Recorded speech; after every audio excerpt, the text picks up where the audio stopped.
In section 3.2, we're going to talk about solving quadratic equations, or in other words, equations that contain x squared.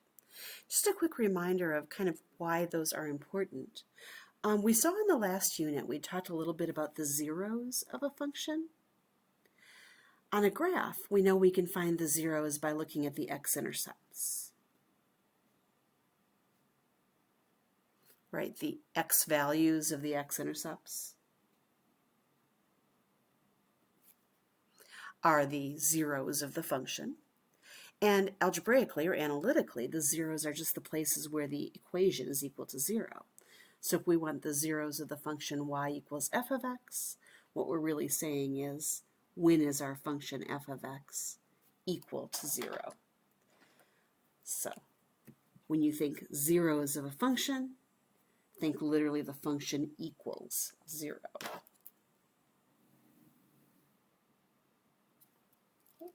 Because that's what we mean by the zeros, and the zeros are important on the graph, they're the x-intercepts, we're going to spend a little time talking about how to find the solutions to that type of an equation when the function is quadratic.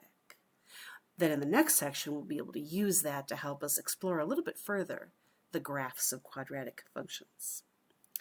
All right, so 3 methods for solving quadratic equations. Our first method is the factoring method. The overall concept is if I tell you I'm thinking of 2 numbers, and my clue is when I multiply the numbers together, I get an answer of 0. What do you automatically know? Well, the only way 2 numbers can multiply to 0 is if one or the other is 0 to start with, right? So if either a equals 0 or b equals 0, then the product, ab, will equal 0. So how does this help us solve a quadratic equation? Well, first of all, if I'm basing it off of this concept, certainly I have to have 0 on one side of my equation. So one side of the equation must be equal to 0. The other thing is, this is a statement about a product of 2 things. So that means that the other side of my equation is going to have to be in factored form so that I've got the product of 2 factors that are equal to that 0. If I have that, then I'll be able to take each factor separately, set it equal to 0, and I'll be able to solve fairly easily for my unknown value. Before we start, one quick caveat. This is a really powerful method, and it gets used a lot. But remember what we said about quadratic equations? All of them can be written in expanded form, but some of them can be written in factored form, right? Not all.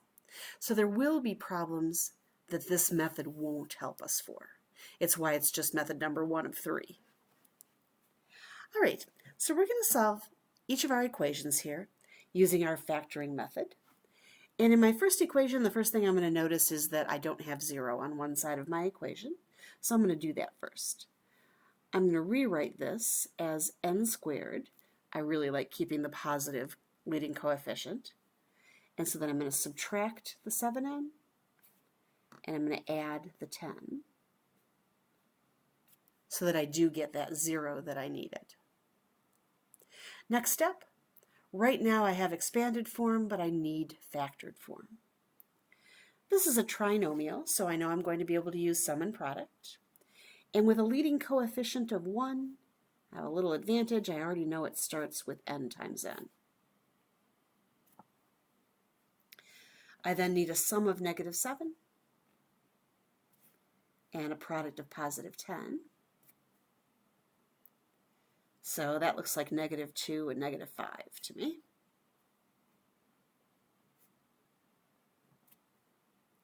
And now I basically have this, right? I have 2 things multiplied together that are equal to 0. And the only conclusion I can draw is either that one's 0 or that one's 0. Well, let me write those out. Either the first one, n minus 2 is 0, or the second one, n minus 5 is 0. Solving for n, That one gives me n equals 2, and that one gives me n equals 5. And here's the first sort of difference between solving a linear equation and solving a quadratic equation. Typically, with a quadratic equation, we're going to get two solutions. We'll talk more about the intricacies of that as time goes on, but for right now, that's a pretty fair statement. All right. Let's try a couple more. Once again, if I'm going to try to use the factoring method to solve this quadratic equation, I need to get 0 on one side. So I'm going to rewrite this as 9z squared minus 6z equals 0. And this one actually has a GCF. So I could factor out a 3z. It's going to make my first term 3z minus 6 divided by 3 would be 2. Can't factor it anymore, so I'm going to take each of my two factors and one or the other, so set them both equal to 0, because one of them has to be.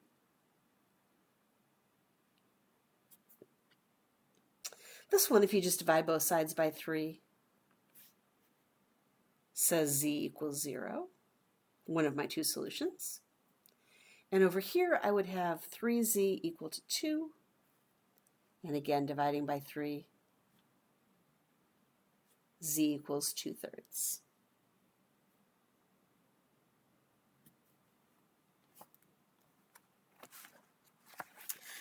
All right, a few more examples of this factoring method.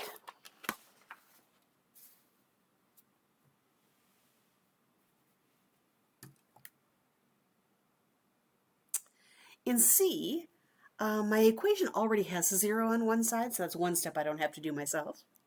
So I can start by right out by saying I gotta have to have a factored form. Now I'm going to notice that 5 goes into all of those, so I'm going to factor out the GCF of 5. Makes that x squared plus 3x minus 40. What's left in my parentheses is a trinomial, so I'm thinking sum and product. And in fact, with this now being a 1x squared, I can start out and say I already know it's going to start each binomial with x and x. I'm then looking for a sum of 3 and a product of negative 40.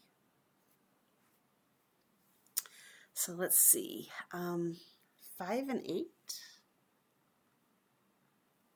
If I make the negative on the 5, then I add up to a positive 3 and multiply to a negative 40. Looks good. So x minus 5, x plus 8. All right, when you start thinking, okay, now I have to set each factor equal to 0, I want to talk a little bit about the 5, right? That 5 doesn't have any variables in it. So certainly 5 can never equal 0. So I will typically just ignore that. Now be careful. If the GCF you factored out contains a variable, like it did here, 3z, then I do have to think about, hey, when that's 0 is when the variable itself, z is 0. But that's because there was a variable factored out. Notice this one's different. There's no variable out here that's factored out. If you wanted to write it down, you could say, hey, does 5 really ever equal 0? No, it doesn't. So most people just simply ignore that when it's a constant. It's not going to give us any solutions. All right, I do have x minus 5 equaling 0 and x plus 8 equals 0. Those are my two possibilities. So x equals 5 is one solution, and x equals negative 8 is the other. Again, really typical. Two solutions to a quadratic equation.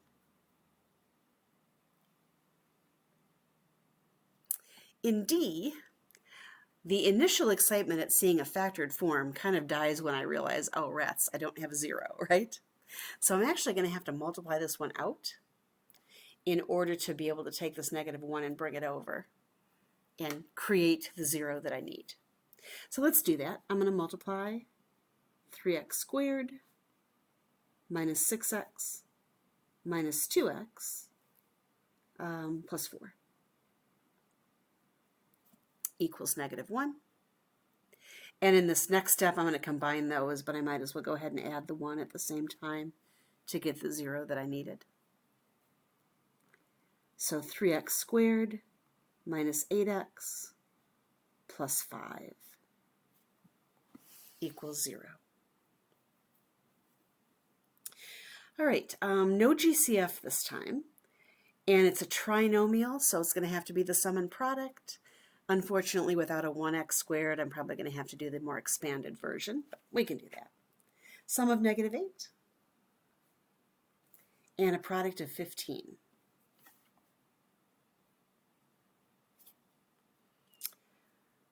Going to have to be 3 and 5, both negative. That way I get a negative sum, but still they multiply to a positive. So, expanded sum and product, I keep my 3x squared, but I break apart my middle term as -3x and -5x.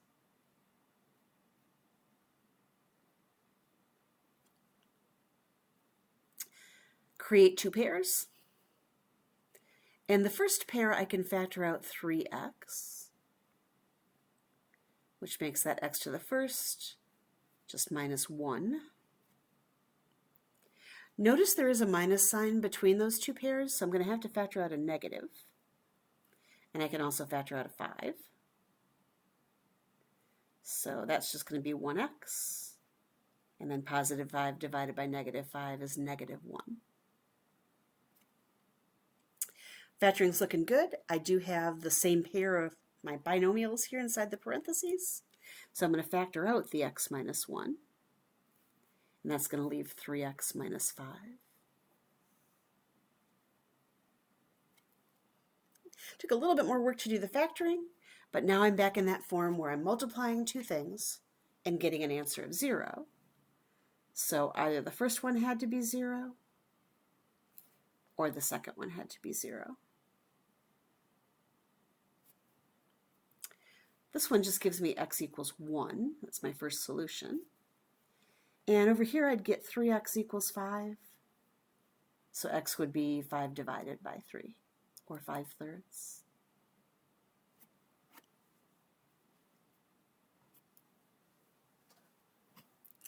All right, one more example of a time when we could use a factoring method. In E, again, clearly there's some multiplication going on here, but it's not equal to 0, so let's multiply it out first and get the 0. Then we can start thinking about factoring. So I'm going to distribute the 12 on the right side, 12x minus 36. And to get it equal to 0, I'm going to have to subtract the 12x and add the 36. All right, no GCF. And I am back to a trinomial again. So I'm thinking about sum and product. This one does have the 1x squared, so I can take my little shortcut. X squared had to be x times x. All right, so I'm looking for a sum of -12 and a product of 36.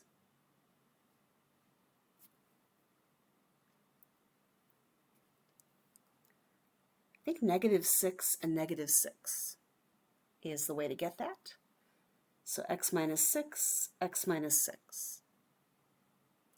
Now, this might look a little weird, but I'm going to write it out the way we've been doing. I'm going to say both factors might be 0, so x minus 6 equals 0, x minus 6 equals 0,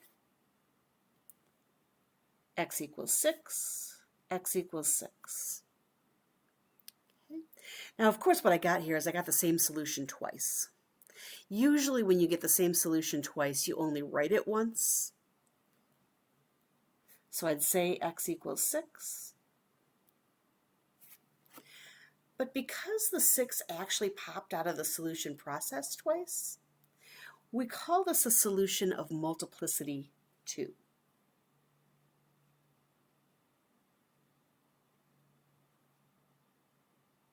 It happened twice during the solution process. So again, we go back to this idea that quadratic equations typically have two solutions. This is the only exception to that sort of general rule, is if you only get one solution, it's usually because, or actually always because, it was a solution of multiplicity 2. It came out of the solution process twice with the same answer. All right, so that's our factoring method. Method number 2.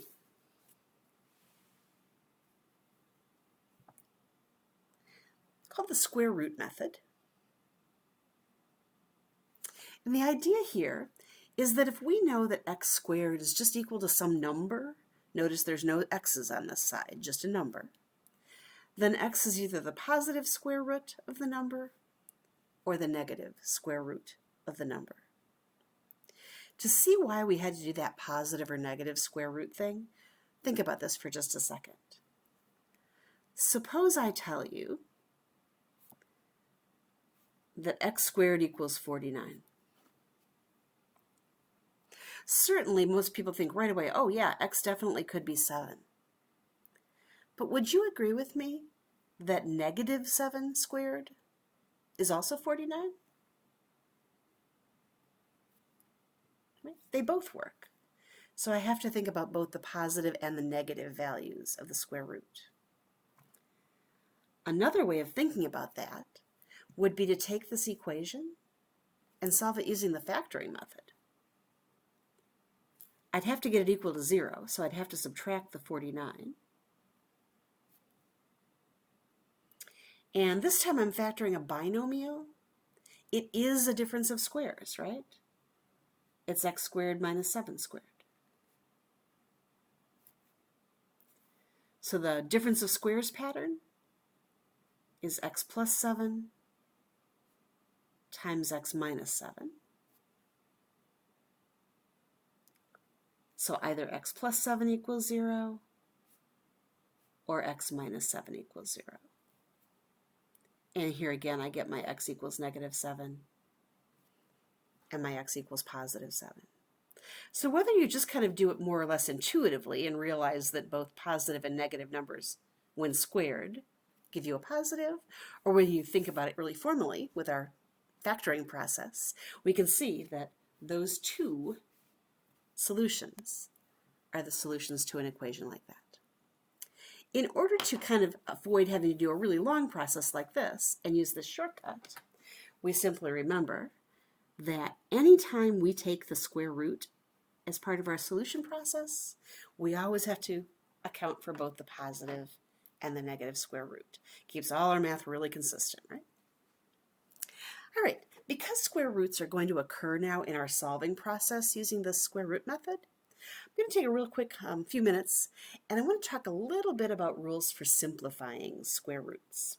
My guess is most of you have probably seen these before, but it might have been a little while, so I'd like to remind you. First of all, let's assume for the moment that n is a positive number. We'll consider the negative case in a few minutes. In order to simplify a radical, if it comes out evenly, great, you're done, right? Like the square root of 49 came out evenly. It was just 7.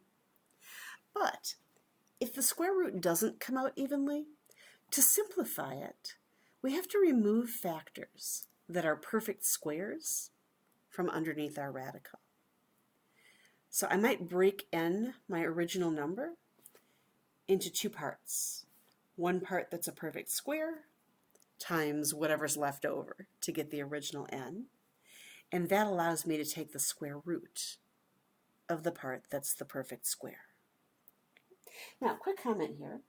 Because of the fact that we are going to be using or needing to recognize these perfect square factors, if you know the perfect squares in your head really easily, no problem. But if you don't have them kind of mentally in place, it doesn't hurt to work with a little list of perfect squares by your side. So I'm going to take a minute and create that with you.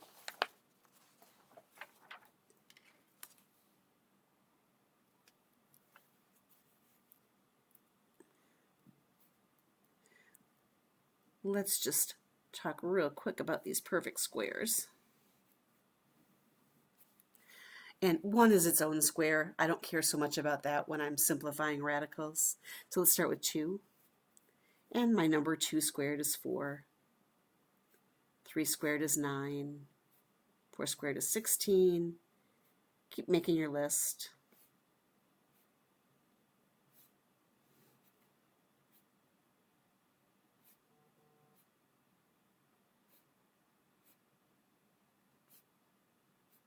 And I'm going to stop when I get to 10. Okay. These numbers over here are what we refer to as perfect squares.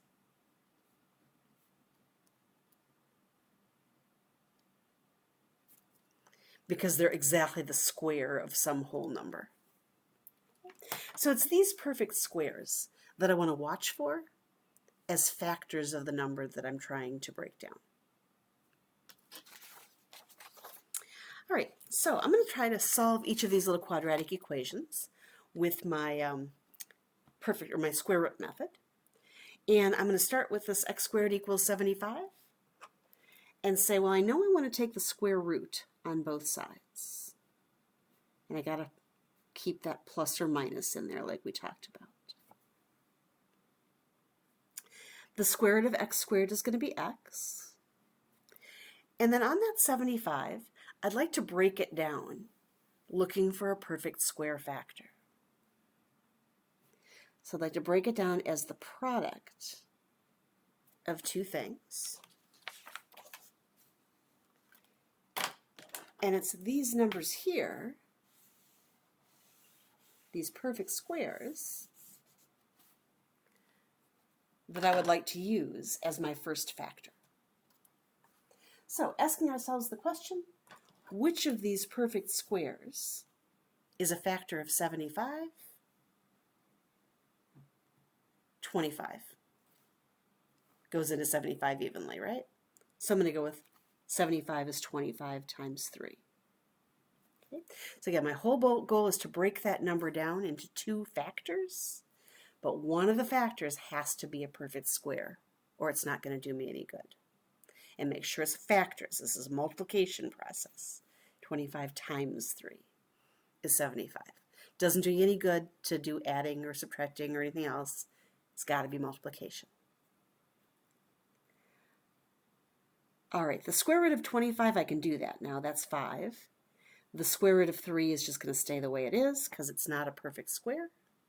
And this is the simplified version of my radical.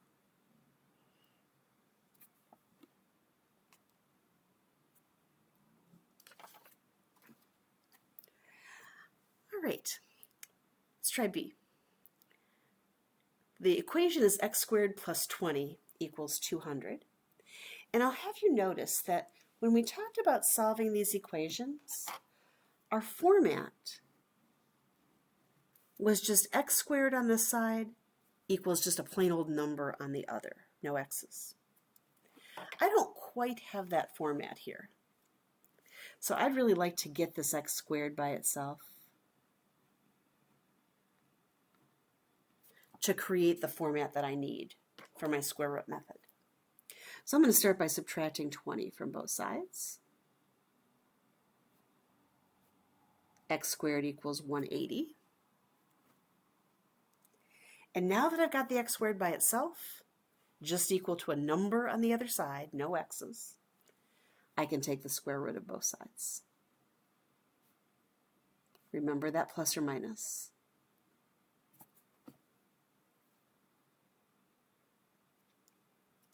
All right, the square root of x squared is x, and now I have to try to break down my radical, the square root of 180.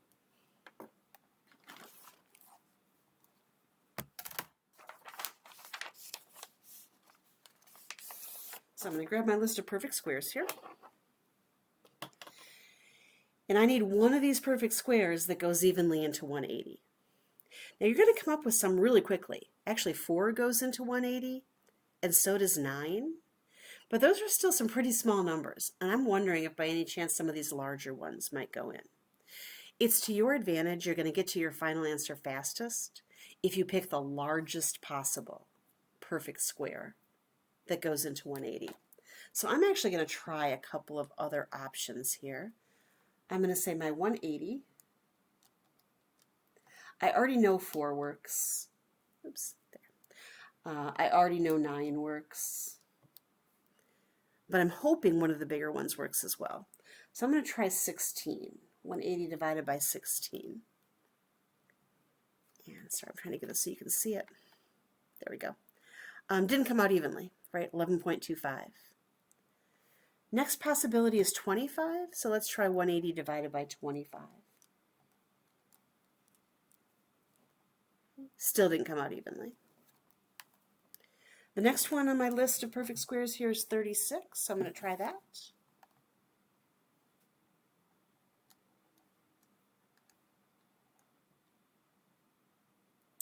That one worked, 36 times 5. So I think that's the one I want to use. Okay.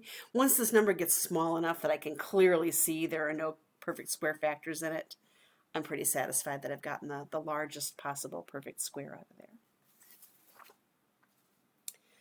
All right, so now I know I can rewrite this as plus or minus the square root of 36 is 6 times the square root of 5, and I've expressed my answer in the simplified form of the radical.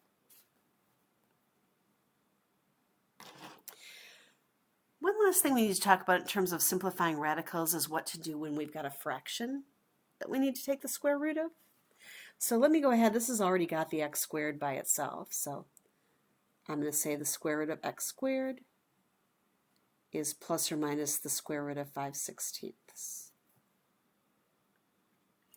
When you have a fraction, it is not only okay but recommended that you take the square root of the top and the bottom separately. So I would think of this as the square root of 5 divided by the square root of 16. And this time I got lucky. Actually, one of my radicals at least did come out evenly. The square root of 16 is 4.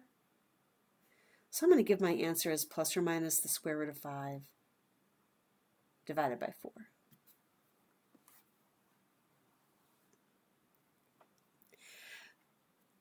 Just to see what happens when it doesn't come out evenly, let's take a look at the second one. I would start out, again, the x squared is already by itself, so I can take the square root of x squared equals, whoops, almost forgot it, plus or minus the square root of 48 over 11. So I'd plus or minus the square root of 48 divided by the square root of 11. This time neither of those comes out evenly. This one I have some hopes that I probably can break down. The square root of 11, there's no perfect squares that go into 11, so I'm just going to leave that one the way it is. So let's see.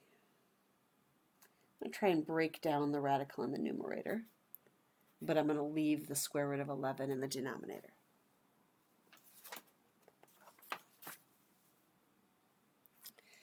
So on that 48, I know it is 4 times 12. 12 is still pretty big, so I might try a few more. 9 does not go into 48. I think 16 does. Isn't it 16 times 3?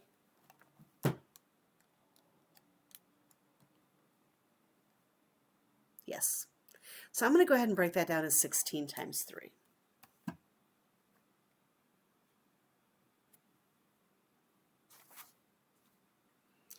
And so I'm going to end up with plus or minus the square root of 16 is 4.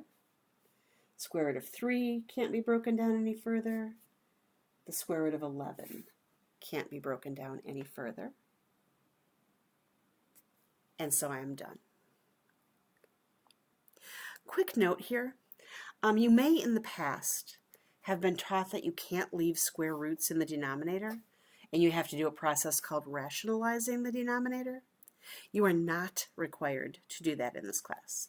You are welcome to leave square roots right in the denominator. That whole idea of rationalizing the denominator, to be honest with you, believe it or not, that rule goes back to what made math easy when we had to use slide rules. We haven't used slide rules for a whole lot of years, so there's really no purpose in it anymore. And we're going to leave our answers with radicals in the denominator, and that's just fine. All right. So, simplifying radicals when you have a positive number under the square root. What about when you have a negative number under the square root?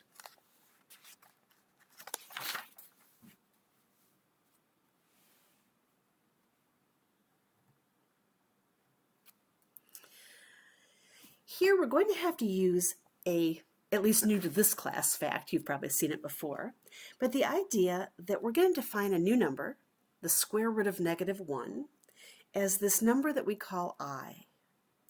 I is known in math as the imaginary unit, and it forms the basis for a whole class of numbers called imaginary numbers.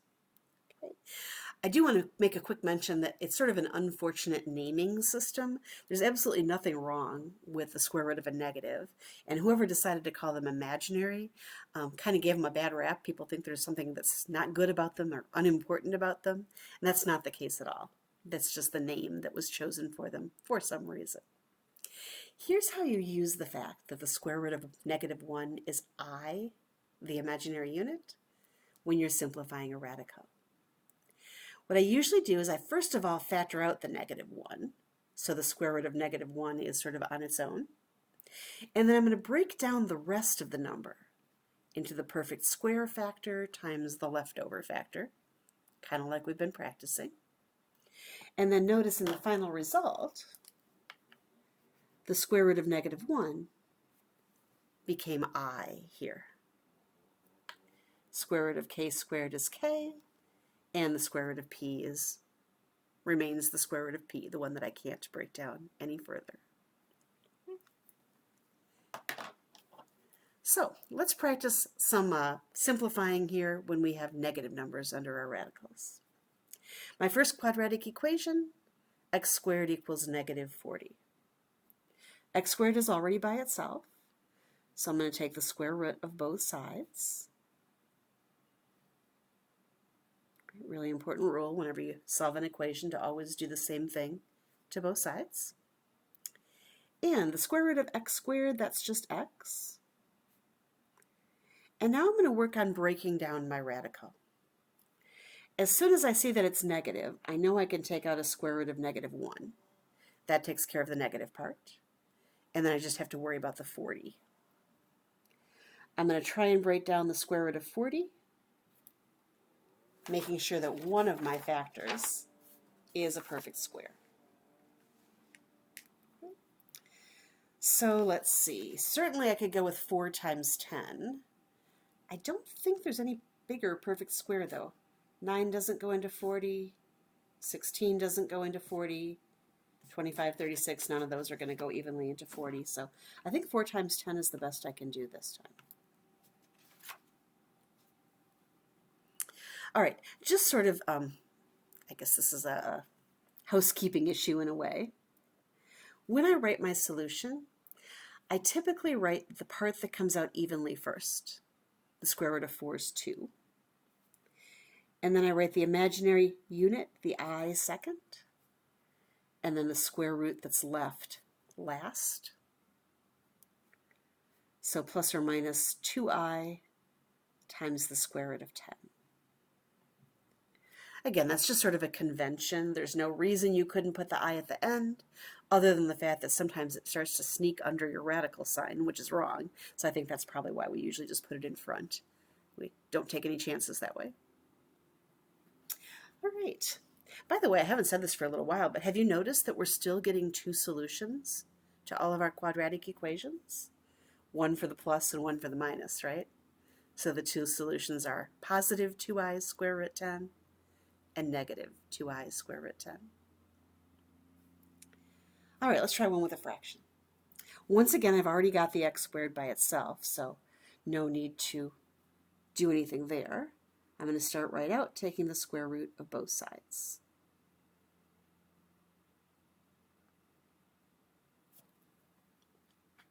You might have noticed I kind of moved the negative from the front of the fraction to the top. A negative on a fraction can either go in front, on the top, or on the bottom. And I noticed the bottom was going to come out evenly, so I kind of said, let's put the negative on the top. I'll deal with the I there. All right, square root of x squared is x. And to simplify my radical, on the top, I'm going to rewrite that as the square root of -1 times the square root of 3.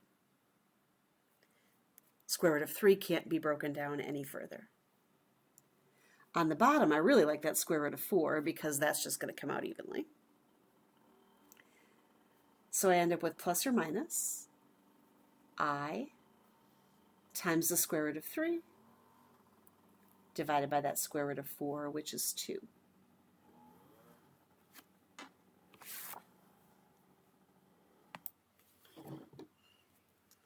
All right, so now that we've kind of had that little bit of practice with some relatively simple examples of solving with the square root method, we're ready to go to some that are just a little bit more involved. Keep in mind what our basic process is. We've so far always said one side had to be x squared, but I can actually expand that a little bit. One side of my equation can be just x squared, but in general, as long as it's something squared, I'm okay. So I might have a whole algebraic expression squared. Instead of just x squared, maybe it's 2x plus 9 squared, or 5x minus 1 squared, or something like that. The whole thing, however, has to be squared on the first side of my equation. The other side of the equation must be a constant, that is just a number, no variables on the other side.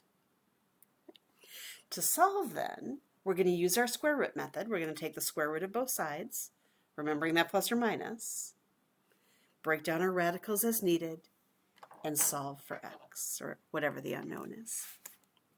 So let's go try one of those. You'll see here this is exactly what I'm talking about. Everything on this side, the whole 2x minus 7, is all squared.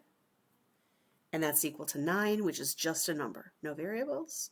This is set up perfectly for the square root method. So I'm going to take the square root on the left side. And then remembering my plus or minus, square root on the right side. Now, just like with the x's, when I took the square root of the square, they kind of do and undo. In math, we call that an inverse operation.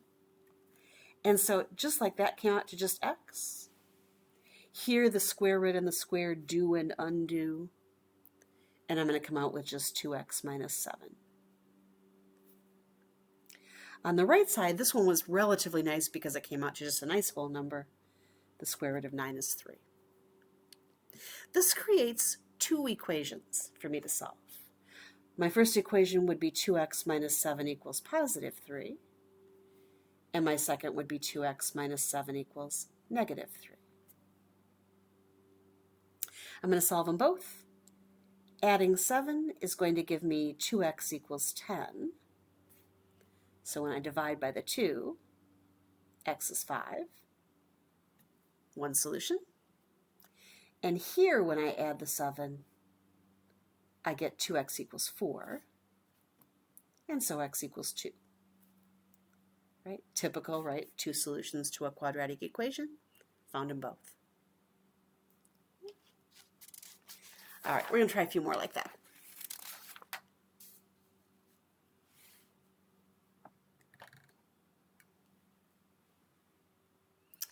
In B, I don't quite have the form I need.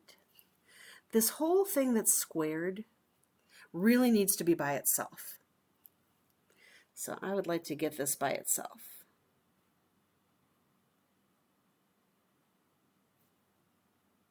In order to do that, fortunately, it's not hard, right? All I have to do is add the 4 to both sides. So now I have 5x plus 1 squared equals 24.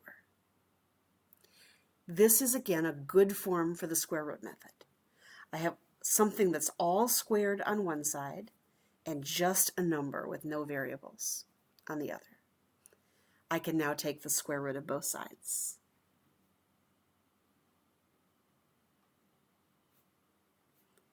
Keeping that plus or minus in mind. All right, taking the square root of a square, what we call inverse operations, They do and undo, and all I'm left with is 5x plus 1. Now the square root of 24, that I think I can break down. When you think back to that list of perfect squares we made, right away, the perfect square 4 definitely goes into 24. So I think I'm going to go with 4 times 6. Nothing any bigger is going to go into 24.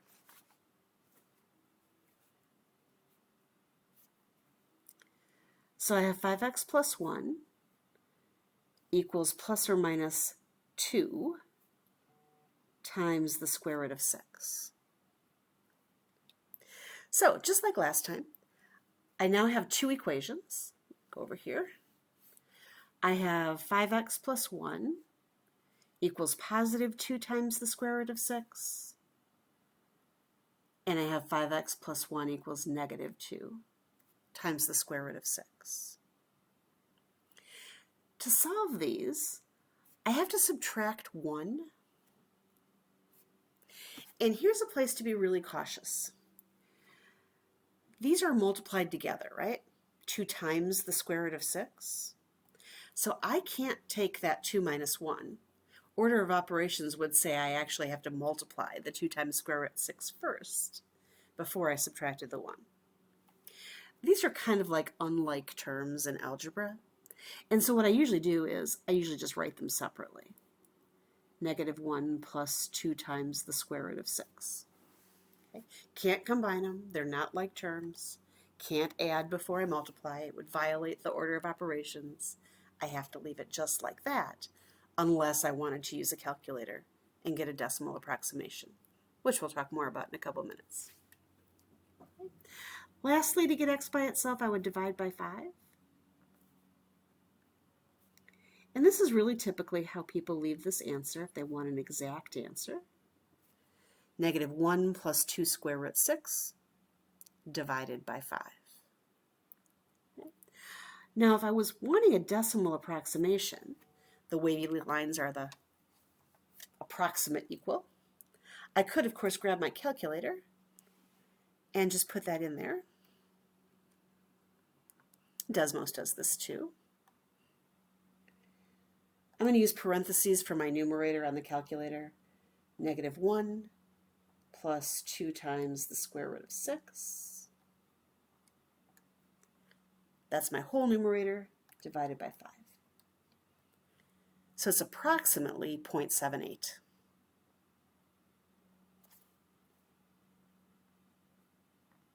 Okay. Just so I'm not switching screens on you all the time, I'm using the calculator a bit more today. But again, you could type that same thing into Desmos if you wanted to get a decimal approximation there. All right, I'm only half done, right? I also have the second form. And once again, I'm going to subtract 1 from both sides. So this time I have 5x equals negative 1. Subtract 2 square root 6. Same reasoning, I cannot combine those. I would have to multiply before I could subtract, and I can't do that because they're not like terms. To get x by itself, I divide both sides by 5. And again, if I want an exact answer, most people would leave it just like that. I can also generate a decimal approximation, have to be rounded, by going back to my calculator. And this time, my numerator is negative 1 subtract 2 square root 6. And then I'm dividing that by 5. And I get approximately negative 1.18 if I round that to 2 decimal places.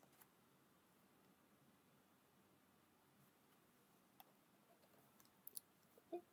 So, depending on what you're asked for, there are 2 exact answers.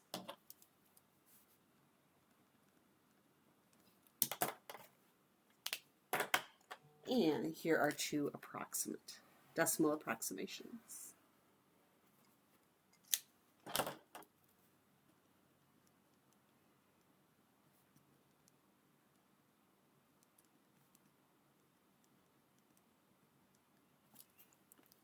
If you're doing this in my math lab, be sure to read carefully to decide which one they want, and if they want decimal approximations, how many decimal places they're asking for. All right, one last thing about this. Well, actually, maybe there's two quick things. A couple questions I often get asked. First of all, does it matter? Could I have written this as 2 square root 6 minus 1 in the other order? And the answer again is yes. Addition is commutative. It doesn't matter which order you write the sum in. I'm going to tell you that most mathematicians would write it this way. It's just kind of a convention, but it doesn't make any difference truly in the value of the answer. Secondly, unlike this problem, where really as soon as we started solving with the different positive and negative threes, right, things got different right away.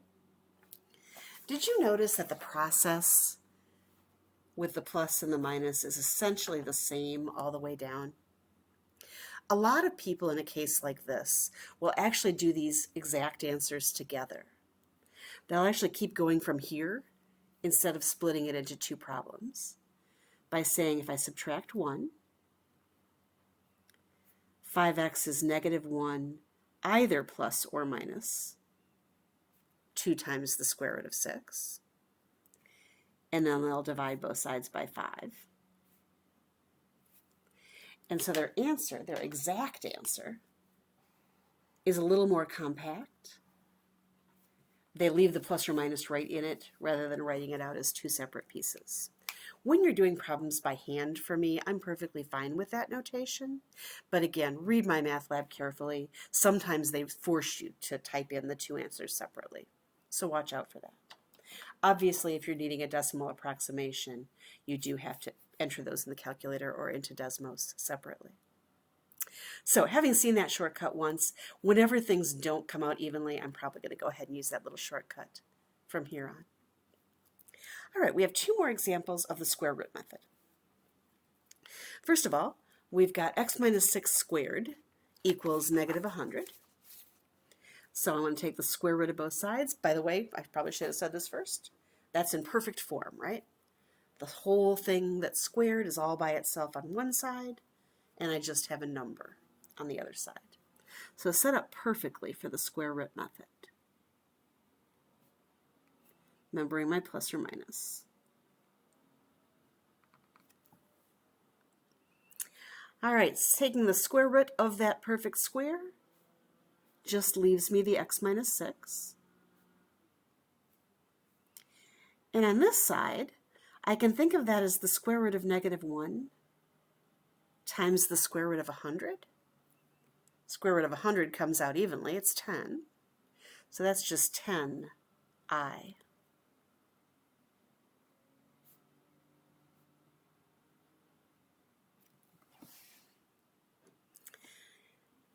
If I'm going to solve for 6, I would have to add 6 to both sides, and I definitely can't combine a 6 with a 10i, right?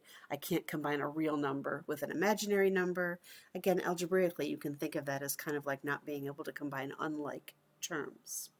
So I'm just going to go ahead and say if I add 6 to both sides here, my x is going to look like 6 plus or minus 10i.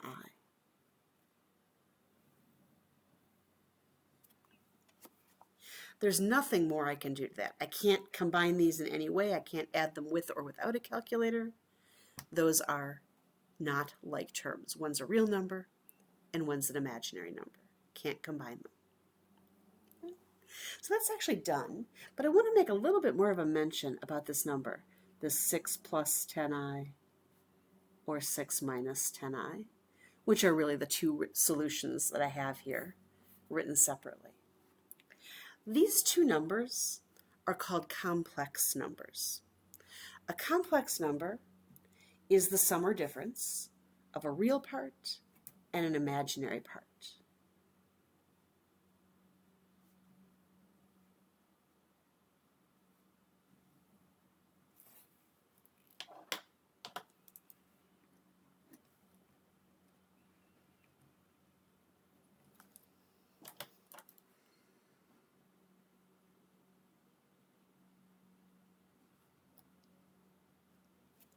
Okay. Right?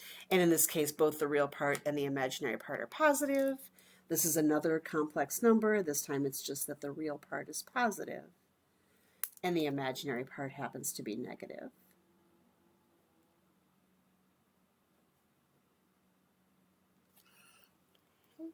All complex numbers consist of a real part plus or minus an imaginary part.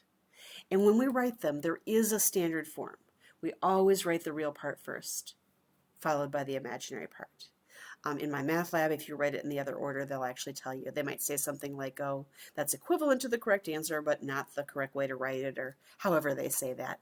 They will make you write the real part first, followed by the imaginary part, and I would also like you to get in the habit of writing it that way.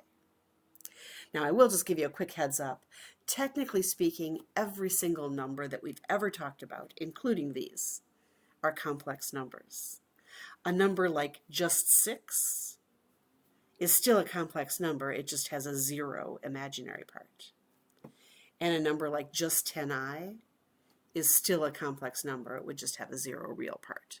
So all the numbers that we've ever talked about are technically complex numbers. All right, I have one more example with the square root method, so let's go ahead and do part D. This time I'm not quite in the form that I would like for the square root method, right? I really want this x plus 2 squared by itself. So to get it by itself, this time I would have to divide out the 5. So I have x plus 2 squared equals negative 27/5. That's in the right form. Something squared equal to just a number. So I'm going to do my square root method. Plus or minus. And if it's okay with you guys, since I have a fraction, I'm going to go ahead and split up my square roots right away. I'm going to write it as the square root of negative 27 over the square root of 5, just to save me writing that separation as a separate step. All right, the square root and the square, they get rid of each other, do and undo. So the left side is just x plus 2. And on the right side, I have plus or minus. And let's deal with the numerator, the top there first. It's definitely going to be imaginary. I can separate out a square root of negative 1 right away. And then I want to think about that 27. Could I break that down? Well, I know that of my perfect squares here, 9 definitely goes into 27. So I'm going to go ahead and write that 27 as 9 times 3.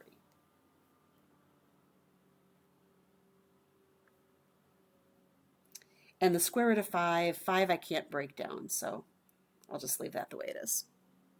No perfect square goes into that, right? So I have x plus 2 equals plus or minus. And again, I'm just going to kind of write this in the order that we like. The one that comes out evenly, 3 first. The square root of negative 1, I'm going to write that second. And then this square root of 3 doesn't come out even. I'll leave that third. And then I have my square root of 5 in the bottom. Last step, to get x by itself, I just need to subtract 2. So I'm going to write x as my real part first, negative 2, right, the part without the i's, and then plus or minus the imaginary part. 3i times the square root of 3 divided by the square root of 5. Now again, there's 2 solutions stuck in there, right? One with the plus and one with the minus. I'm just going to compactly write them together this time. My solutions are both complex numbers with a non-zero real part and a non-zero imaginary part. All right, so that's 2 out of our 3 techniques for solving quadratic equations: the factoring method and the square root method. We will take a little break here since we've been going at it for a while, and we'll add one more video for this section to talk about the third method, as well as maybe some mixed problems where we have to choose between the methods.